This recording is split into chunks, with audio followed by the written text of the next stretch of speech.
আসসালামু আলাইকুম। আমাদের প্রতিদিনের খাদ্য তালিকায় ডাল কিন্তু থাকতেই হয়, কিন্তু হাতে যখন একদমই কম সময় থাকে কিন্তু ডাল রান্না করে নেওয়ার প্রয়োজন হয়, তাদের জন্য আজকের এই রেসিপিটি। আজকের এই ডালটা আমি কিভাবে রান্না করে নিয়েছি জানার জন্য পুরো ভিডিওটি দেখার অনুরোধ থাকলো। প্রথমেই আমি একটি প্যানে পরিমাণ মতো তেল নিয়ে দিয়ে দিব পেঁয়াজ কুচি, আর সঙ্গে দিয়ে দিয়েছি আমি রসুন কুচি। পেঁয়াজ কুচি প্রায় 1/3 কাপ, রসুন কুচি 1 টেবিল চামচ। এখন পেঁয়াজ আর রসুনটাকে বেশ কিছুটা সময় ধরে ভেজে নিব। ভেজে নেওয়ার পরে এখানে আমি দিয়ে দিব 2টি শুকনো মরিচ আর একটি তেজপাতা আমি ছিঁড়ে দিয়ে দিয়েছি। আরও 2 মিনিটের মতো ভেজে নিয়ে এখানে আমি কিছু গুঁড়ো মশলা একসাথে অ্যাড করে দিব। আমি এখানে লবণ, হলুদ গুঁড়ো, ধনিয়ার গুঁড়ো, জিরের গুঁড়ো একসাথেই অ্যাড করেছি।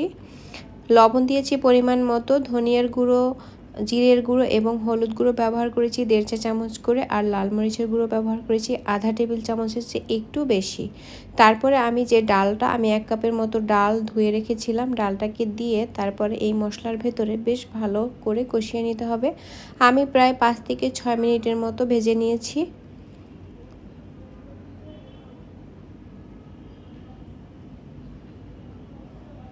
ফাঁকে একটু করে পানি ব্যবহার করেছি যাতে করে পুড়ে না যায় মশলাটা। তো যখন ভালো করে কষানো হয়ে যাবে ওই পর্যায়ে আমি তারপরে পানি অ্যাড করব। ফাঁকে কিছুটা কাঁচামরিচ ফালি আমি এখানে অ্যাড করে দিয়েছি। এখন আমি অ্যাড করে দিব পরিমাণ মতো পানি।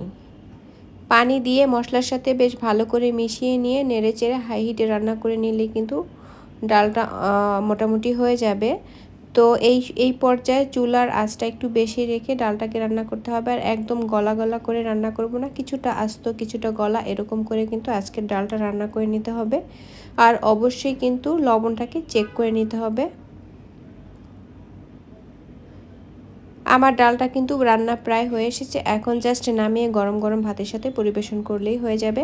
আজকের ডাল রান্নার এই সহজ রেসিপিটি ভালো লাগলে পেজটি ফলো দিয়ে রাখবেন, চ্যানেলটি সাবস্ক্রাইব করবেন, লাইক